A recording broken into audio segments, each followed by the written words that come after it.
Welcome to online school. आज हम English grammar पढ़ने वाले हैं। इंग्लिश ग्रामर में फ्रेजेस आज हम पढ़ने वाले हैं। तो व्हाट आर फ्रेजेस? फ्रेजेस क्या होते हैं? Phrases a group of words. Phrases क्या होते हैं? ऐसे ग्रुप ऑफ वर्ड्स होते हैं जो कुछ सेंस बनाते हैं पर उनके पास खुद का एक सब्जेक्ट नहीं होता है और ना ही खुद का एक वर्ब होता है। So it can't give a complete meaning. ये कुछ सेंस तो देते हैं, कुछ मीनिंग तो देते हैं, चाहे एक छोटा सा मीनिंग दे, पर कुछ मीनिंग देंगे, पर एक कंप्लीट मीनिंग वो नहीं दे सकते क्योंकि उनके पास एक खुद का सब्जेक्ट और एक खुद का वर्ब नहीं है। तो वो खुद का एक कंप्लीट मीनिंग तो नहीं दे सकते, पर एक सम सेंस, एक अमाउंट ऑफ सेंस को दे सकते हैं, थोड़ा सा सेंस दे सकते हैं, पर एक कंप्लीट मीनिंग या कंप्लीट सेंस अगर हम कहें तो वो नहीं दे सकते। ओके, एग्जाम्पल देखते हैं हम फ्रेजेस का। In the morning. In the morning हमारा क्या हुआ? कुछ तो सेंस दे रहा है कि मॉर्निंग में, पर क्या इसके पास खुद का सब्जेक्ट है या इसके पास खुद का वर्ब है? नहीं है। तो ये क्या हो जाएगा हमारा? फ्रेज हो जाएगा। तो ये कुछ सेंस देगा, एक कंप्लीट मीनिंग नहीं देगा, एक कंप्लीट सेंस नहीं देगा, कुछ अमाउंट ऑफ सेंस देगा, थोड़ा सा सेंस देगा। जैसे कि देखो, अंडर द टेबल, ये भी हमारा एक फ्रेज हुआ क्योंकि अगर सब्जेक्ट होता तो यहाँ पे कैपिटल लेटर से स्टार्ट होता। पहली बात तो वो, अब सब्जेक्ट और वर्ब नहीं है अंडर द टेबल, तो ये भी हमारा फ्रेज हो जाएगा। ना ही खुद का फ्रेज के पास ना ही खुद का सब्जेक्ट होगा, ना ही खुद का वर्ब होएगा, ये नहीं होगा इसके पास। ओके, सब्जेक्ट प्लस वर्ब नहीं होगा, कंप्लीट मीनिंग नहीं देगा। सो सम सेंस देगा, थोड़ा सा सेंस देगा, कुछ अमाउंट ऑफ सेंस देगा। ओके, ये ही देता है, सिर्फ कुछ अमाउंट ऑफ सेंस देता है, कंप्लीट मीनिंग नहीं देता। अब ये एक ब्रांच ऑफ फ्लावर फ्रेज हो जाएगा। वेरी ब्यूटीफुल, ये भी फ्रेज हो जाएगा। आफ्टर द मैच के बाद ये भी फ्रेज हो जाएगा। ओके, अब आगे देखो, इंपॉर्टेंट पॉइंट हम देख लेते हैं कि इंपॉर्टेंट पॉइंट क्या होता है। Phrase can not stand alone as a sentence. जो फ्रेज होता है वो सेंटेंस में अलोन नहीं खड़ा हो सकता, एक खुद से नहीं खड़ा हो सकता। जैसे हमारे सबऑर्डिनेट क्लॉज थे, वो खुद से एक सेंटेंस नहीं बन सकते। ऐसे ही ये है कि फ्रेज जो होते हैं, क्या होते हैं? फ्रेज जो होते हैं वो खुद से अपने लिए स्टैंड नहीं कर सकते। एक सेंटेंस में अकेले स्टैंड नहीं कर सकते। एग्जाम्पल्स देखो, इन the park, only a phrase. In the park क्या है? ओनली एक फ्रेज है। इन द पार्क ओनली एक फ्रेज है क्योंकि ना ही सब्जेक्ट है ना ही वर्ब है। अब देखो, the child are playing in the park. In the park, यहाँ पे देखो इन द पार्क, और यहाँ पे देखो इन द पार्क।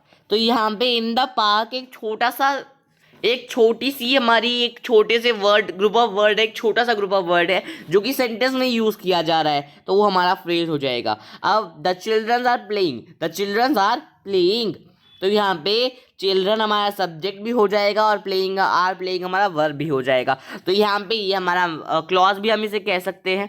पर ये जो पूरा है ये कंप्लीट सेंटेंस है, ये एक कंप्लीट सेंटेंस है। पर फ्रेज क्या है? इन द पार्क हमारा फ्रेज है क्योंकि उसके पास ना ही खुद का सब्जेक्ट है और ना ही खुद का वर्ब है, ये उसके पास नहीं है, और कंप्लीट मीनिंग भी नहीं दे रहा है। कितना बढ़िया है ना, कंप्लीट मीनिंग भी नहीं दे रहा है, एक some amount of sense they रहा है, थोड़ा सा सेंस दे रहा है, थोड़ा सा मीनिंग दे रहा है बस। अब देखो, हम टाइप्स ऑफ फ्रेजेस देखते हैं। जैसे हमने टाइप्स ऑफ क्लॉजेस देखे थे, ऐसे ही हम टाइप्स ऑफ फ्रेजेस देखते हैं। तो कितने टाइप्स ऑफ फ्रेजेस होते हैं, किसी को पता है क्या? यहाँ पे हमारे 5 टाइप्स होते हैं। कितने टाइप्स होते हैं? 5 टाइप्स ऑफ फ्रेजेस होते हैं। 5 टाइप्स ऑफ फ्रेजेस होते हैं। कौन कौन से होते हैं ये हम आगे पढ़ते हैं कि कौन कौन से होते हैं, पर ये याद रखना कि 5 टाइप्स ऑफ फ्रेजेस होते हैं। कौन कौन से होते हैं? देखो, नाउन फ्रेज, नाउन क्लॉज भी होता था। एडजेक्टिव फ्रेज, एडजेक्टिव क्लॉज भी होता था। एडवर्ब फ्रेज, एडवर्ब क्लॉज भी होता था। पर यहाँ पे दो न्यू हैं जो कि हमारा वर्ब फ्रेज है और जो हमारा प्रेपोजिशनल फ्रेज है। ये दोनों हमारे किसमें नहीं थे? ये दोनों हमारे क्लॉजेज में नहीं थे, ये दोनों हमारे फ्रेजेस में भर हैं, हमारे क्लॉजेज में नहीं थे। ओके, अब देखो, सबसे पहले हम नाउन क्लॉज की ही बात कर लेते हैं कि नाउन क्लॉज क्या होते हैं। A phrase that makes works like a noun, बिल्कुल सेम है जैसे हमारा क्लॉज था जो कि एक नाउन की तरह काम कर रहा था, जो कि हमारा नाउन की तरह काम कर रहा था एक सेंटेंस में, ऐसा ही हमारे फ्रेज के साथ है, नाउन फ्रेज के साथ भी वो ही सेम फंडा है, वो ही सेम चीज़ है कि जो नाउन जो फ्रेज होगा वो अगर एक सेंटेंस में नाउन की तरह काम करेगा, नाउन की तरह काम करेगा तो वो हमारा नाउन फ्रेज हो जाएगा। अब देखो अ ब्यूटीफुल गार्डन, एक ब्यूटीफुल गार्डन, ये हमारा नाउन हो जाएगा। माई बेस्ट फ्रेंड, तो ये हमारे दोनों, देखो ये क्या है, हमारा नाउन फ्रेज है, मीन्स ग्रुप ऑफ वर्ड्स है, तो यहाँ पे हमारे नाउन ऑफ वर्ड्स हो जाए, नाउन फ्रेज हो जाएगा। ओके, जैसे सेंटेंस में यहाँ पे देखो, सेंटेंस में देखो, सेंटेंस में देखो क्या है, सेंटेंस में देखो क्या है, I like a beautiful garden, a beautiful garden, I like a beautiful garden, ये हमारा एक कंप्लीट सेंटेंस है, कंप्लीट सेंटेंस है, कंप्लीट सेंटेंस है। और यहाँ पे a beautiful garden, a beautiful garden क्या है हमारा, एक ब्यूटीफुल गार्डन हमारा फ्रेज है, ए ब्यूटीफुल गार्डन हमारा फ्रेज है, तो यहाँ पे ये हमारा नाउन की तरह यूज हो रहा है, तो ये हमारा नाउन फ्रेज हो जाएगा। ओके, अब देखो अगला है हमारा वर्ब फ्रेज। वर्ब फ्रेज क्या होता है वो देखते हैं कि वर्ब फ्रेज क्या होता है।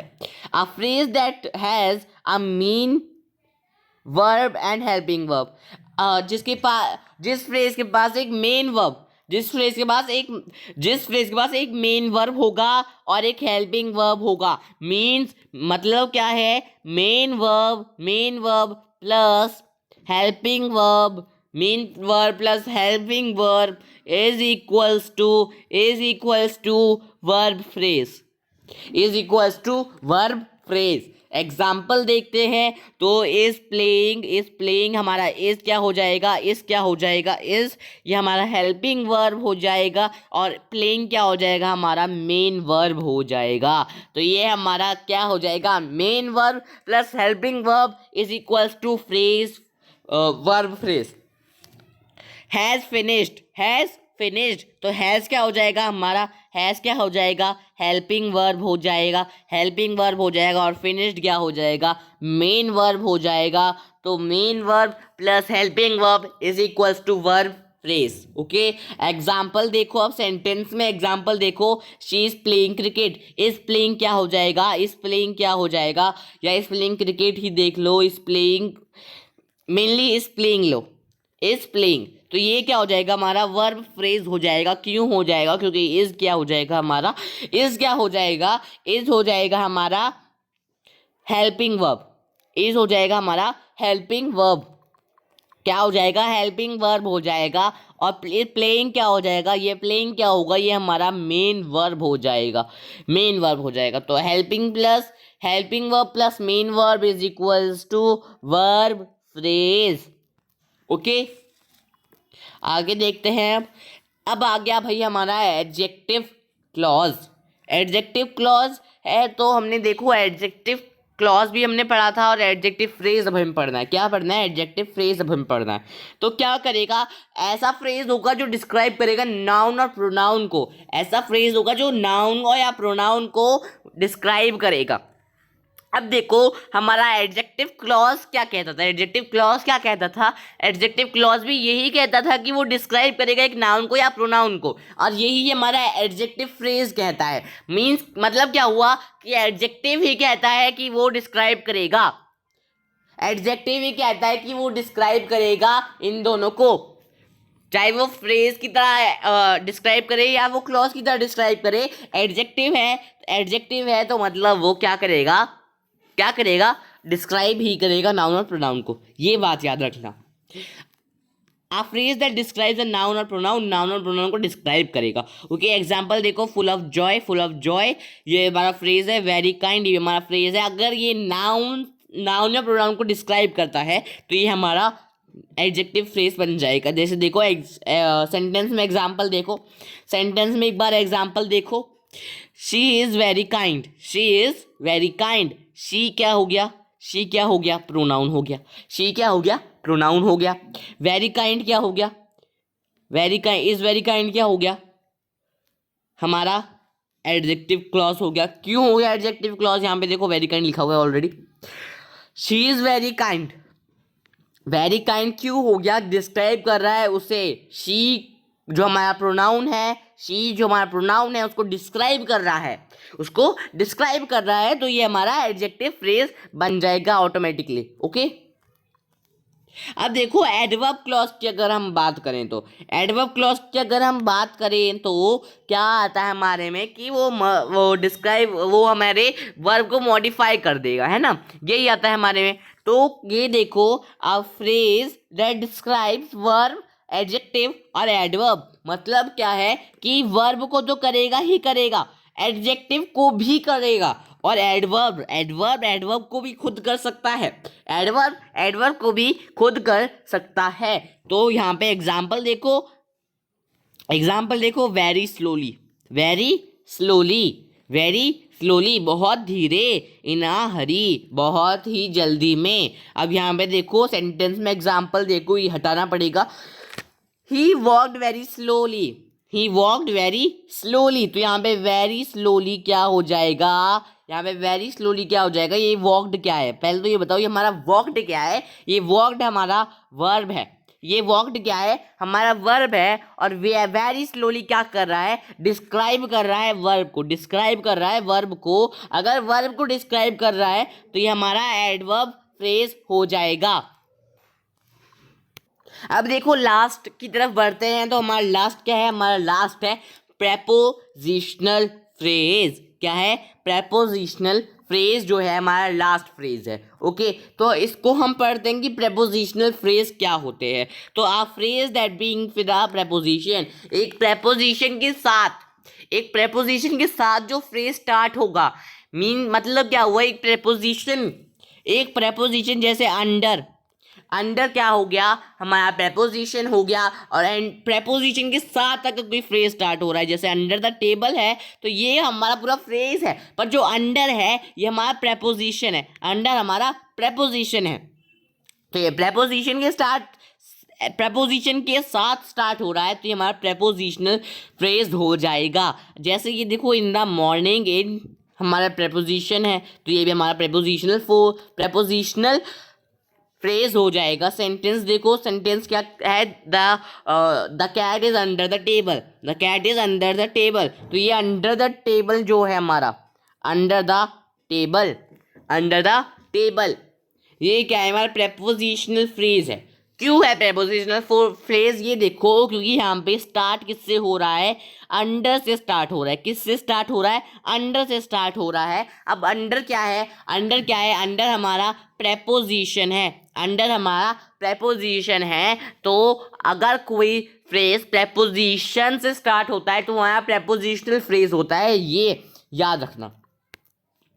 क्विक समरी देखो, क्विक समरी क्या कह रही है हमारी? फ्रेज है ग्रुप ऑफ वर्ड्स, एक ग्रुप ऑफ वर्ड्स होता है जो क्या करता है? ग्रुप ऑफ वर्ड्स होता है। क्या, कैसा ग्रुप ऑफ वर्ड्स होता है? जो कि ना ही उसके पास एक सब्जेक्ट होता है, ना ही उसके पास सब्जेक्ट होता है, ना ही उसके पास वर्ब होता है, सब्जेक्ट भी नहीं होता, वर्ब भी नहीं होता, सब्जेक्ट भी नहीं होता, वर्ब भी नहीं होता। पर अगर फ्रेज अगर हम कहें, अगर उसके पास सब्जेक्ट होगा तो वो फ्रेज नहीं होगा, और या उसके पास वर्ब होएगा तो भी वो फ्रेज नहीं होगा।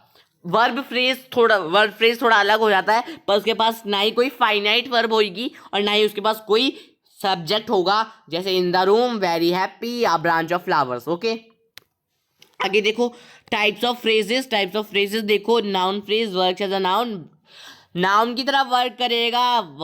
वर्ब फ्रेज क्या होगा? Main verb plus helping verb. Adjective phrase क्या होगा? डिस्क्राइब करेगा नाउन को या प्रोनाउन को। एडवर्ब फ्रेज क्या होगा? डिस्क्राइब करेगा वर्ब को, एडजेक्टिव को या एडवर्ब को। प्रेपोजिशनल फ्रेज क्या होगा? स्टार्ट होगा प्रेपोजिशन के साथ। तो यहाँ पे देखो की पॉइंट क्या हो गया? Phrase is not equals to sentence. Phrase has no subject plus verb, इसको ध्यान में रखना। फ्रेज के पास नहीं होता एक सब्जेक्ट प्लस वर्ब। और क्लॉज के पास ये भी ध्यान में रखना कि क्लॉज के पास होता है, पर फ्रेज के पास नहीं होता, प्लस क्लॉज के पास होता है।